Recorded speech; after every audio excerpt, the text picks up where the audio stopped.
جب آدم علیہ السلام کو دنیا میں بھیجا گیا ہے، جب آدم علیہ السلام کو پیدا کیا گیا، پہلے دن سے آدم علیہ السلام کو اور ان کی ذریت کو بتا دیا گیا کہ شیطان تمہارا دشمن ہے، یہ تمہیں سیدھے راستے پہ چلنے سے روکے گا۔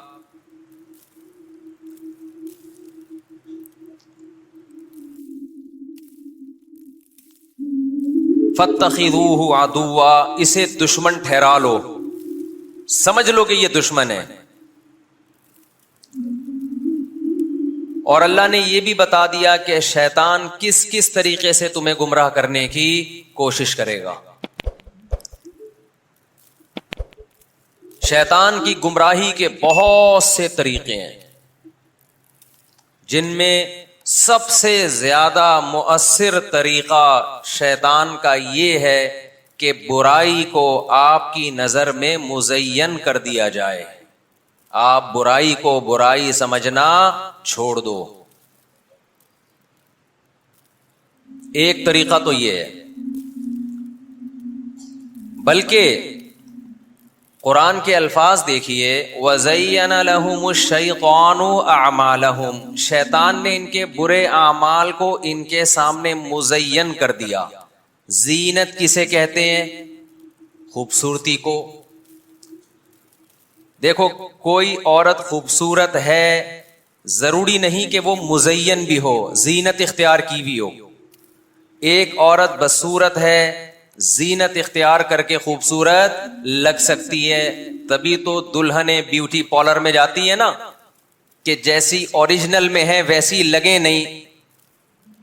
اور دولہا بھی آج کل بیوٹی پارلر میں جا رہے ہیں تاکہ ہم جیسے ہیں ویسے لگے نہیں، جتنے ہیں اس سے تھوڑے سے اچھے لگیں، لگتے پھر بھی نہیں ہیں، وہ ایک الگ بحث ہے۔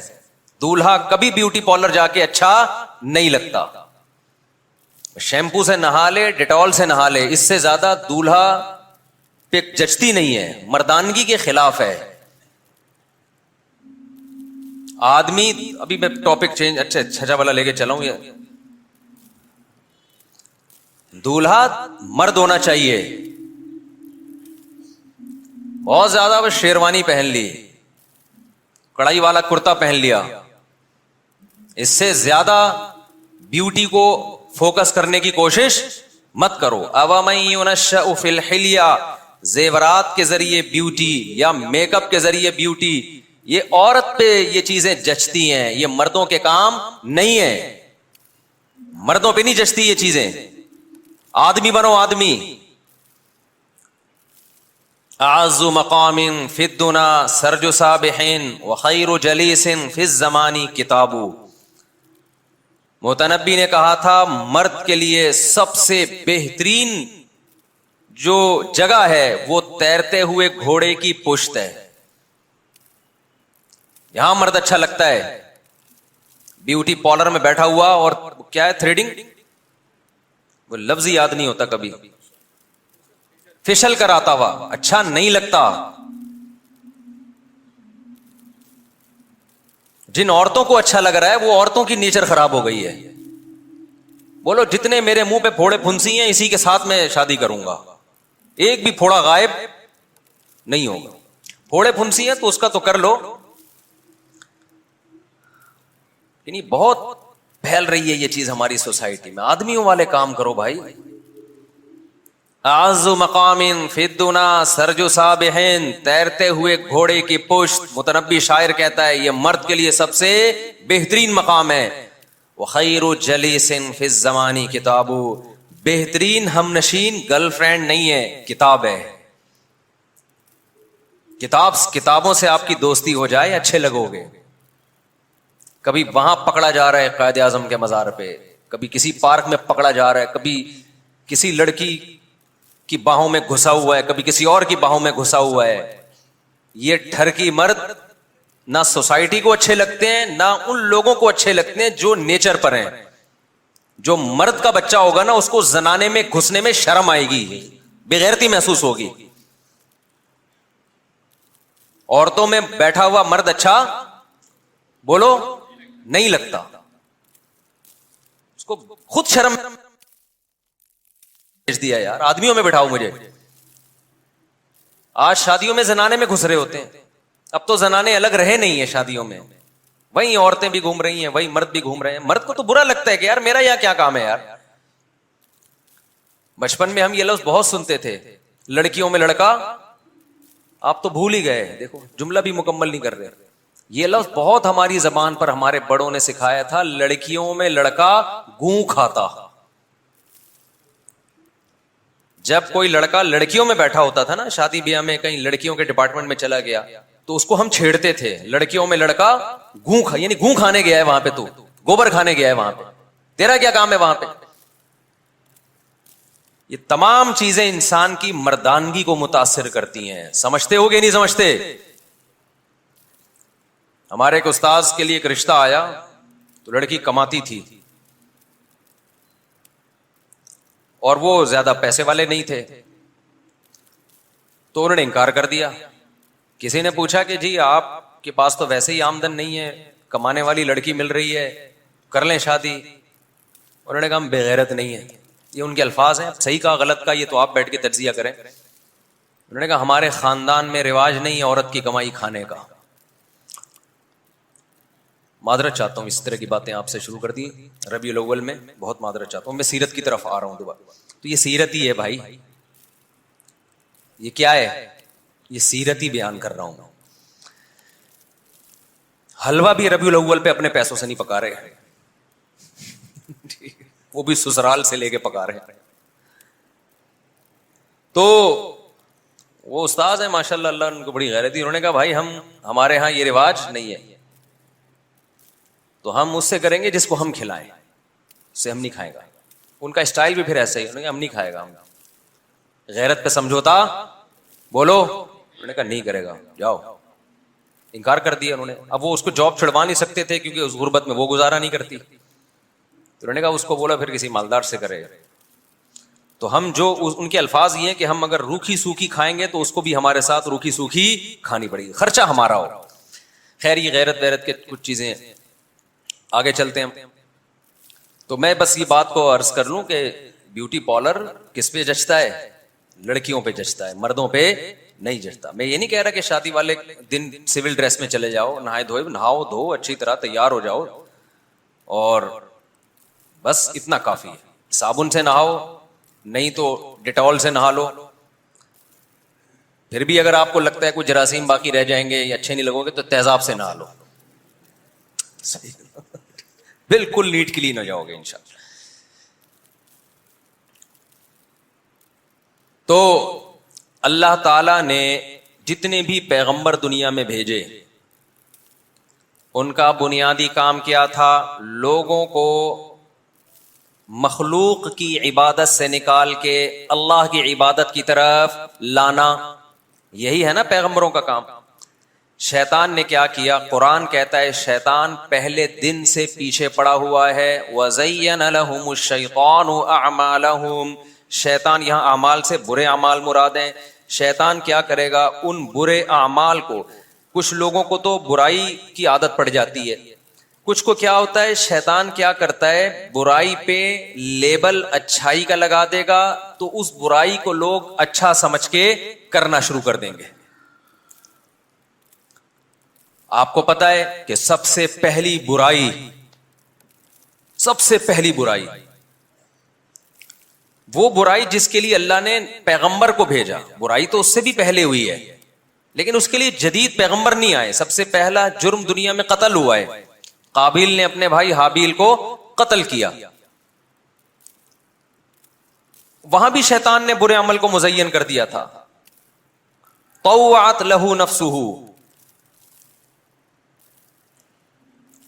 سب سے پہلی برائی قتل, اور اس کی بیس تھی حسد. اس کی بیس کیا تھی؟ اس سے پتا چلتا ہے کہ دنیا میں جو سب سے پہلا جرم ہوا ہے وہ جیلیسی کی بیس پہ ہوا ہے. وہ کس بیس پہ ہوا ہے؟ حسد کی بیس پہ.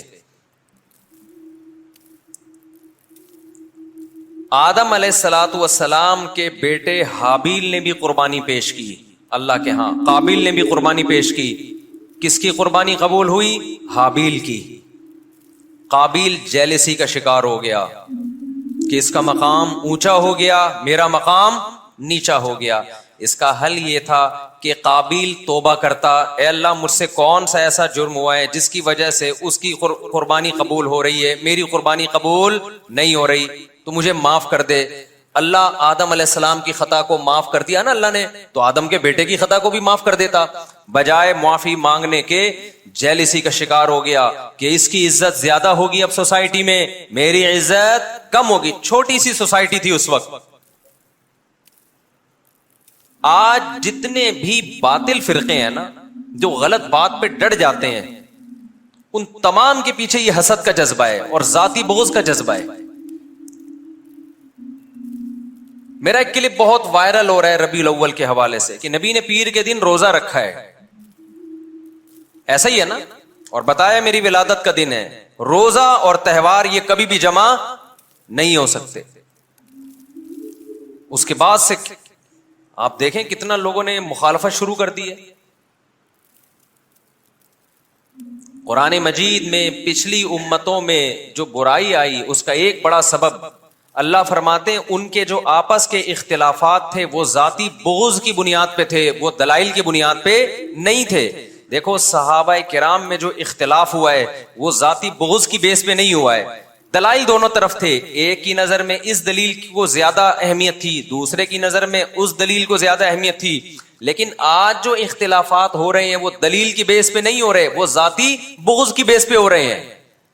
چاہے وہ سیاسی اختلافات ہوں، چاہے وہ مذہبی اختلافات ہوں.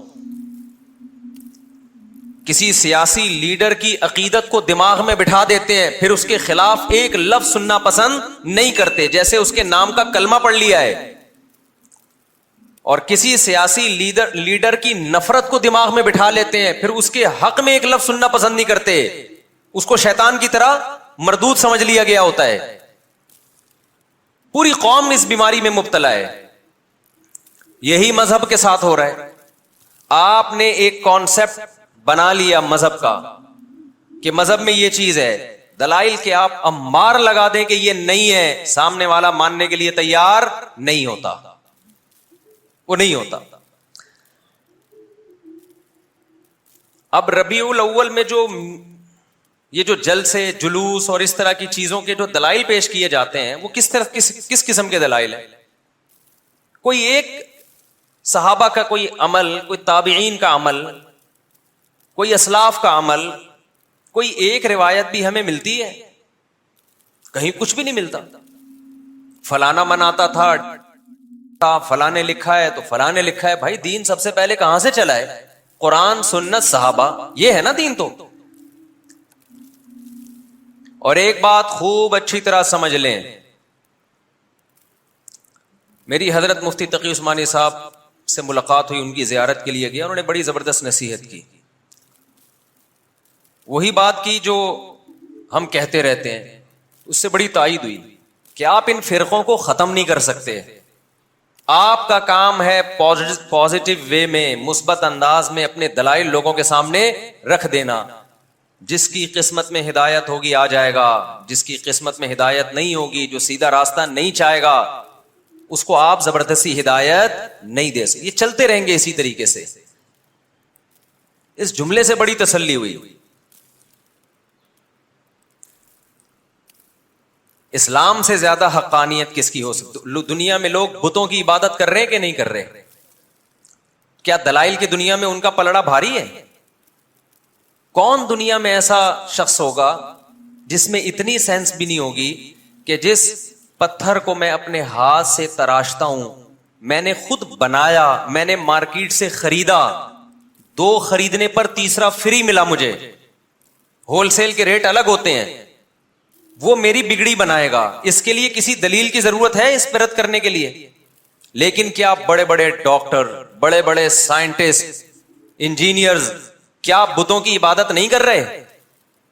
بولو نا کیا ہو گیا میرے بھائی؟ تو اگر آپ ان کی ٹینشن لیتے رہو گے ساری زندگی، یہ کیا ہو رہا ہے، یہ کیا ہو رہا ہے، تو اس سے بت پرستی ختم نہیں ہوگی. آپ ڈپریشن اور ٹینشن سے مر جاؤ گے. تو اس کا حل کیا ہے؟ وہی حل ہے جو قرآن نے بیان کیا کہ آپ اپنی بات لوگوں تک پہنچا دیں. جو بھی بتوں کی عبادت کرتا ہے اس کو کہہ دیں, جیسے قرآن نے کہا الہم ارجل یمشون بہا, بتاؤ کیا ان کے پاؤں ہیں جس سے یہ چلتے ہیں؟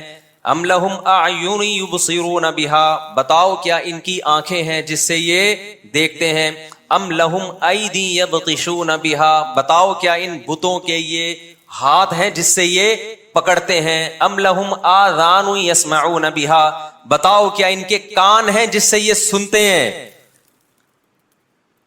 اس سے اچھے تو تمہارے کان ہیں, تم سنتے ہو. اس سے اچھی تو تمہاری آنکھیں ہیں, تم دیکھتے ہو. یہ تو نہ سن سکتے ہیں نہ دیکھ سکتے ہیں, تو کیوں ان کی عبادت کرتے ہو؟ 2 اور 2 4 کی طرح قرآن بات کر رہے کہ نہیں کر رہا؟ کیا ہندو یہ آیتیں نہیں پڑھتے ہوں گے؟ کیا ان کو یہ معلوم نہیں ہے؟ بول لو بھائی. اس کے بعد بھی آپ دیکھ لو یوٹیوب پہ ویڈیو بھری ہوئی ہیں, ڈاکٹر بھی جاتے ہیں مندروں میں, بتوں کے سامنے جھکتے ہیں. اس سے صاف پتہ چلتا ہے بھائی ہمارا کام اللہ کا پیغام پہنچا دینا ہے, منوانا ہمارے ذمے نہیں ہے. تو غیر مسلموں کی گمراہی میں بھی ہمارا کام پیغام پہنچانا ہے. مسلمانوں میں جہاں گمراہی پھیلے گی تو ہمارا کام پیغام پہنچانا ہے, منوانا ہمارا کام نہیں ہے. ہم پیغام پہنچا دیتے ہیں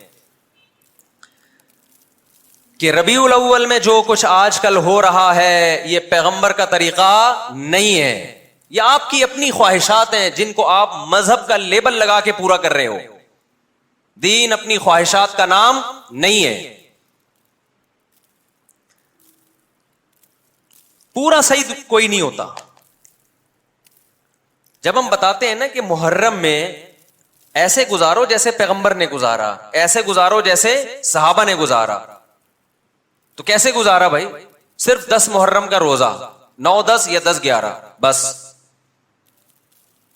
اور روزوں کی کثرت محرم میں کریں آپ, جتنے زیادہ روزے رکھ سکتے ہیں. اس کے علاوہ محرم میں کوئی اضافی عمل اسلام میں ثابت نہیں ہے. ربیع الاول میں تو یہ بھی نہیں ہے کہ کوئی اضافی روزوں کی فضیلت ہو یا عمرے کی فضیلت ہو. آج کل ربیع الاول میں عمرے بہت ہو رہے ہیں. لوگ کہتے ہیں بھائی اس مہینے میں عمرہ کیونکہ نبی پیدا ہوئے تھے. تو آپ پیغمبر سے آگے نکل رہے ہو بھائی. ہمارے نبی کو نہیں معلوم تھا کہ میں اس مہینے میں پیدا ہوا ہوں تو میں اس مہینے کی فضیلت بیان کر کے چلا جاؤں؟ صحابہ کو معلوم نہیں تھا کہ ہمارے پیغمبر اس مہینے میں پیدا ہوئے ہیں تو ہم اس مہینے میں عمرہ کر کے اس کی فضیلت کو بڑھا دیں؟ کہیں کوئی ایک حدیث دکھاؤ جس میں کسی صحابی نے ربیع الاول میں عمرے کی الگ سے فضیلت بیان کی ہو. میں سمجھا پا رہا ہوں بات؟ کوئی ایک روایت دکھا دو بھائی. رمضان میں عمرے کی فضیلت ہے. نبی صلی اللہ علیہ وسلم نے فرمایا رمضان میں عمرہ ایسے ہے جیسے حج. اس کا یہ مطلب نہیں ہے کہ مکمل حج جیسا, حج تو حج ہی ہے, یہ تو تشبیہات ہوتی ہیں اس کی ویلیو کو بڑھانے کے لیے. تو رمضان میں آپ عمرہ کرتے ہیں کیونکہ رمضان میں ویسے بھی ہر عبادت کا ثواب بڑھ جاتا ہے. یہ فضیلت ہمیں ربیع الاول کے بارے میں نہیں ملتی.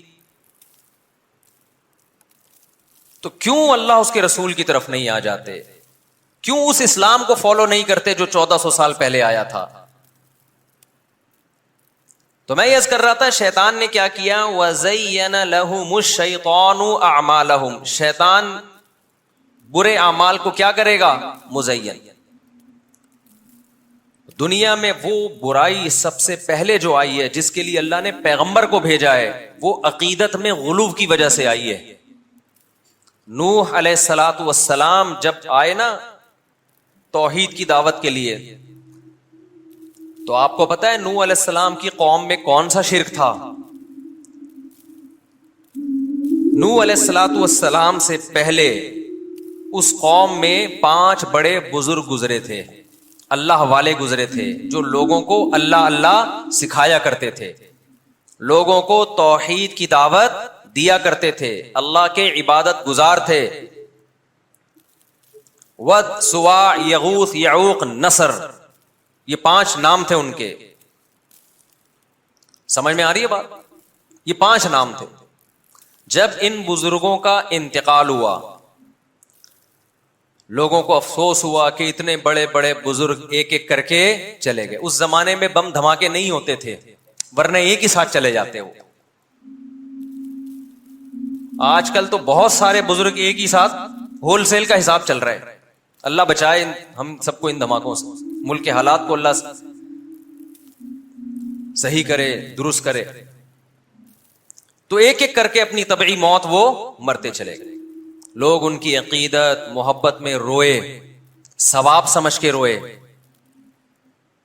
پھر لوگوں نے کہا ان کی یادگاریں رکھیں, ہم کوئی یادگار ہونی چاہیے. بزرگوں سے عقیدت ثواب ہے نا, بزرگوں سے محبت کی حد تک ثواب ہے. اس سے آگے بڑھنے کی آپ کو اجازت بولو نہیں, حدود لمٹ کراس نہ کریں, آپ محبت کریں. انہوں نے کیا کیا, محبت میں غلو کرنا شروع کر دیا. ان کی قبریں بنائی گئیں, پھر ان کے مجسمے بنائے گئے. آج بھی لوگ اپنے باپ دادا کی یاد میں دکانوں پہ تصویریں لگاتے ہیں, اپنے باپ دادا کی, پیروں کی تصویریں لگاتے ہیں. صحابہ کرام نے سید الانبیاء صلی اللہ علیہ وسلم سے بے پناہ محبت کے باوجود بھی آپ کی تصویر نہیں بنائی. کیوں؟ پابندی کس نے لگائی تھی؟ نبی صلی اللہ علیہ وسلم. کہیں ملتی ہے نبی صلی اللہ علیہ وسلم کی معاذ اللہ فرضی تصویر بھی؟ حالانکہ تصویر سازی کا فن اس زمانے میں عروج پر تھا. جو لوگ پتھروں کو تراش کے انسان کی شکل بنا سکتے ہوں, وہ پینٹنگ کے ذریعے نہیں بنا سکتے تھے کیا؟ آپ کو قدیم مسلم اسکالرز میں محمد بن قاسم کی تصویریں ملیں گی. محمد بن قاسم 1300 سال سے بھی زیادہ عرصہ ہو گیا, 1300 سال پرانی. کیوں ملیں گی؟ مسلمانوں نے نہیں بنائی. جب محمد بن قاسم نے ہندوستان پہ حملہ کیا, سندھ پہ حملہ کیا, سندھ کو فتح کیا اور ایسا عدل و انصاف سے سندھ کو بھر دیا, تو ہندو عقیدت میں محمد بن قاسم کی تصویریں بنایا کرتے تھے, جو تصویریں آج تک چلی آ رہی ہیں. سمجھ میں آ رہی ہے بات کہ نہیں آ رہی؟ مسلمانوں نے یہ تصویریں بنانے والا کام بولو نہیں, کیونکہ یہ شرک کی پہلی جڑ ہے, بنیاد ہے یہاں سے. تو انہوں نے کیا کیا, 5 بڑے بڑے جو بزرگ تھے نا ان بزرگوں کے پتلے بنا ڈالے عقیدت محبت میں, تاکہ ان کی یاد رہے. تھوڑے دنوں میں شیطان نے آ کے پہلے تو یہ کام کروایا. وہ چور اور ڈاکوؤں کی شبیہیں نہیں بنا رہے تھے, اہل اللہ کی شبیہیں بنا رہے تھے, نیک بزرگوں کی شبیہیں بنا رہے تھے. شیطان برائی کو مزین کر رہا ہے کہ نہیں کر رہا؟ برائی پہ میک اپ کر کے لا رہا ہے نا. جیسے گوبر رکھا ہوا ہو, اس پہ چمک پٹی لگاؤ آپ, اور خوشبو کا اسپرے کر کے کسی کے سامنے رکھ دو اور وہ کھا جائے, یہ کہہ کے کھا جائے کہ کتنا اچھا لگ رہا ہے. او بھائی لگ رہا ہے نہیں اچھا. ہر اچھی لگنے والی چیز اچھی نہیں ہوتی. بعض دفعہ پیکنگ ایسی ہوتی ہے کہ اس پیکنگ کی وجہ سے اندر میٹیریل کو دیکھا ہی نہیں جاتا, لوگ پیکنگ پہ مرتے ہیں. اور ہماری پاکستانی قوم تو پیکنگ ہی کو پہ سب دل دے بیٹھتی ہے. برقعے دیکھ کے تو لوگ عاشق ہو رہے ہیں, اتنی پیکنگ. میرا شہد کا بہت عرصے بزنس رہا ہے نا, اب تو ختم کر دیا, اب میں ڈیٹیل بتا رہا ہوں آپ. خالص شہد کبھی بھی کوئی نہیں خریدتا پاکستان میں, یہ آپ کو بتا دوں, ہم نے بھی بزنس کی ہے نا. خالص چیز پاکستان میں کبھی بھی کوئی آپ سے نہیں خریدے گا. میں خالص شہد لیتا تھا, خالص شہد تھا, وہ جم جاتا تھا خود ہی رکھے. اس کے خالص ہونے کی کچھ شہد ایسے ہوتے ہیں کہ وہ فریج میں رکھے بغیر بھی جمتے ہیں, لوگ نہیں خریدتے تھے, نقلی ہے. اور جو لوگ کیا کرتے تھے, ان کو پانی میں کین رکھ کے, پلاسٹک کا کین رکھ کے اچھی طرح سے بوائل کر کے اس کا بیڑا غرق کرتے ہیں نا, اس کے بعد وہ جمتا نہیں ہے, لیکن اس کے منرل ضائع ہو جاتے ہیں, وہ دنا دن مارکیٹ میں بکتا ہے. کیونکہ لوگوں کے دماغ میں کسی نے کھوپڑی میں ڈال دیا کہ شہد جمتا نہیں ہے. اتنی تحقیق کی فرصت نہیں ملتی کہ جا کے یہ تحقیق کر لو کیا یہ سچ ہے یا جھوٹ ہے. بھائی خالص شہد تو بعض دفعہ چھتے سے جمع ہوا اترتا ہے. تحقیق کا میں معیار بتا رہا ہوں. آپ کسی بزرگ نے دماغ میں یہ بات ڈال دی ہے ان کے کہ خالص شہد جمتا نہیں ہے. تو اب کیا ہوتا ہے کہ جو شہد آتے ہیں نا کمپنیوں کے, وہ کیا کرتے ہیں, اس کو اچھی طرح بوائل کرتے ہیں. اب شہد بوائل اچھی طرح ابالنے کے بعد شہد کا بیڑا ہو گیا غرق, وہ اب جمتا نہیں ہے. پھر وہ چھان کے بیچتے ہیں, دے دنا دن لوگ خریدتے ہیں, کہتے ہیں ایک 6 مہینے سے رکھا ہوا ہے جمع نہیں, اس کا مطلب یہ کیا ہے؟ خالص. پلوسا شہد جو ہے نا, پلوسا جس کا بہت بزنس ہوتا ہے, یہ رکھے رکھے جم جاتا ہے, گرمیوں میں بھی جم جاتا ہے. اگر جم رہا ہے اس کا مطلب 100% خالص ہے, لیکن آج کل نہیں جم رہا کیونکہ خالص نہیں ہے. اور جس کا جم رہا ہے لوگ خرید نہیں رہے, جس کا نہیں جم رہا لوگ کیا کر رہے ہیں؟ بولو, خرید رہے ہیں. میں نے کئی تاجروں سے بولا تم لوگوں کو دھوکہ کیوں دیتے ہو؟ انہوں نے کہا یہ قوم اس قابل ہے کہ اس کو دبا کے دھوکہ دیا جائے, کیونکہ خالص چیز یہ خریدتی نہیں ہے. بات چل پڑی ایک اور بات کر کے پھر اصل ٹاپک کی طرف آتا ہوں. ایک اور چیز شہد میں, میرا 23 سال کا شہد کا بزنس رہا ہے. 23 سال تھوڑا عرصہ نہیں ہوتا. میں فارموں میں بھی گیا ہوں, جو شہد کے جو ماہرین ہوتے ہیں نا, جو باہر یونیورسٹی میں پڑھ کر آئے ہیں, ان سے بھی انٹرویوز لیے میں نے. شہد میں ایک اور بات ہے, جو دیسی خالص شہد ہوگا نا, اس کا ہر دفعہ رنگ بھی چینج ہوگا, تھوڑا سا ٹیسٹ بھی چینج ہوگا, اور کبھی پتلا ہوگا کبھی تھوڑا گاڑھا ہوگا, کیونکہ مکھی آپ کے مشورے سے شہد نہیں نکالتی ہے. اس پہ گرمی سردی خزاں بہار کس قسم کے پھولوں کا رس وہ چوس رہی ہے, کون سی خوراکیں اس کو مل رہی ہیں, ہر دفعہ اس کا فرق ہوگا. اب جو گڑبڑ ہوتی ہے تاجروں کی طرف سے وہ یہ ہوتی ہے کہ وہ اس ٹیسٹ کو مینٹین رکھنے کی کوشش کرتے ہیں. بعض دفعہ شہد اتنا پتلا نکلتا ہے کہ آپ کو لگے گا کہ جیسے پانی تھوڑا سا گاڑھا ہو گیا ہے, بس وہ خالص ہوتا ہے, لیکن لوگ اس کو خالص نہیں سمجھتے. تو کمپنیاں کیا کرتی ہیں, مشینیں لگا لگا کے نا ان کا پانی نکالتی ہیں, اس کے جو ایک خاص اس کا ٹیسٹ بھی پورے سال ایک جیسا ٹیسٹ رہے گا اس کا, یعنی پورے سال ٹیسٹ کیسا رہے گا, چینج ہی نہیں ہوگا. بھائی مکھی کو کہاں سے اتنی سمجھ آ گئی کہ اس ٹیسٹ کا پیدا کرنا ہے میں نے؟ تو وہ عجیب عجیب چیزیں, گلوکوز والے شہد پی رہے ہوتے ہیں, کہتے ہیں خالص. شہد کا ذائقے سے کبھی پتہ نہیں چلتا کہ یہ خالص شہد ہے. بعض دفعہ اصلی شہد کا ذائقہ اچھا نہیں ہوتا, ہیک ہوتی ہے اس میں, ایک اسمیل ہوتی ہے, اور 2 نمبر شہد ایسا کہ انگلیاں چاٹتے رہ جاؤ آپ. لوگ کہتے ہیں یہ ہے خالص. تو پاکستان میں ایمانداری کے ساتھ بزنس جو کر رہا ہے نا, اس سے بڑا بے وقوف دنیا میں کوئی بھی نہیں ہے. کیونکہ پیسہ تو ملے گا نہیں, تعریف بھی نہیں ہوگی, لوگ اس کو 2 نمبر سمجھیں گے. تو اس سے بہتر ہے لعنت بھیجو. کیا خیال ہے؟ پاکستان میں آپ اگر 1 نمبری کے ساتھ بزنس کر رہے ہیں تو پیسہ تو ملے گا بھی نہیں, لیکن انسان کہتے ہیں چلو عزت تو ہوگی نا, لوگ بولیں گے 1 نمبر ہے, وہ بھی نہیں ہوگی, لوگ بولیں گے 2 نمبر چیز بیچ رہا ہے. سمجھ رہے ہیں؟ اور جو 2 نمبر چیز بیچ رہا ہے, لوگ پیسہ بھی ملے گا اور عزت بھی ملے گی. اس کے اور بہت ساری میرے پاس مثالیں, لیکن یہ آج کا ٹاپک پھر رہ جائے گا ہمارا, جو میں ٹاپک لے کے چل رہا ہوں. یہ کبھی آپ چھاؤں میں الگ سے ملیں گے تو میں آپ کو بتاؤں گا کاروباری دنیا میں کیا کیا ٹوپیاں کرائی جا رہی ہیں. اور وہ تاجر مجبور ہے, کہہ رہے یہ خود کہتے ہیں ہمیں ٹوپی پہناؤ گے تو ہم خریدیں گے, ہمیں خالص چیز دو گے تو ہم نہیں خریدیں گے. کیونکہ ان کے دماغ میں گھسا دیا کسی نے کہ شہد جمتا نہیں ہے, کتا نہیں چاٹتا شہد کو, پتہ نہیں کیا کیا خالص شہد کی یوٹیوب پہ علامتیں پڑی ہوئی ہیں, وہ نہیں بنے گی یوں, دھار نہیں ٹوٹے گی. فضول قسم کی باتیں, دھار نہیں ٹوٹے گی اس کی. جو چیز گاڑھی ہوتی ہے اس کی دھار نہیں ٹوٹتی, جو پتلا شہد ہوگا اس کی دھار ٹوٹے گی. یہ گوروں میں نہیں ہے یہ فضول چیزیں, وہاں تو لوگ جمے ہوئے شہد دکان سے خرید رہے ہوتے ہیں. ان کے پاس تھوڑا شعور ہے, وہ ڈاکٹروں سے پوچھ لیتے ہیں, شہد کے ماہرین سے پوچھ لیتے ہیں. ہمارے یہاں ماہرین ہی نہیں ہے, جو یوٹیوب پہ جو منجن بیچنا چاہے بیچتا ہے. کوئی نہیں لا رہا ہے, کوئی وہ لا رہا ہے, ایسے ایسے پھینکو, میں نام لے لے کے بتا سکتا ہوں کون کون بڑی بڑی پھینک رہا ہے. آپ کہہ سکتے ہو آپ کو کیا پتا, بھائی جو ایکسپرٹ ہے نا, ماہرین ہیں, ان سے میں رابطہ کر کے پوچھتا ہوں, وہ بتاتے ہیں یہ کیا کیا فالٹ کر رہا ہے. خیر, تو نہ مذہب کے معاملے میں ہماری کوئی تحقیق ہوتی ہے بھائی, اور نہ دنیاوی چیزوں میں ہماری کوئی تحقیق ہوتی ہے. دیسی گھی خوشبو دیکھ کے, دیسی, ابے اس میں بھی کیا کیا کیمیکل ڈالے جا رہے ہیں, ایسی خوشبوئیں بھڑکتی ہیں نا دیسی گھی میں, آپ کو جو اصلی گھی ہے وہ اصلی نہیں لگے گا, جو نقلی ہے وہ کیا لگے گا. پیکنگ پہ مرتے ہیں. میں اصل بات یہ کر رہا تھا, بس یہ دیکھتے ہیں یہ والا زیتون کی پیکنگ کتنی خوبصورت ہے, یہ شاپر میں ہے ٹھیک ہے, تو یہ اچھا ہے, وہ والا کیا ہے, وہ 2 نمبر ہے. میں ایک دفعہ زیتون خریدنے گیا تھا, زیتون کا بھی میں نے بزنس کیا ہے. تو وہ دکاندار جڑیے بازار میں نا, اس نے کہا کہ یہ دیکھ رہے نا, یہ جو بڑی بوتل ایسی جیسے کوئی بوتل پہ ہی بلٹو ہو جائے آدمی, یہ سستا والا زیتون ہے لیکن یہ مہنگا ہے ٹھیک ہے, کیونکہ اس کی بوتل کیا ہے, ایسی انگلش اسٹائل کی بوتل ہے کہ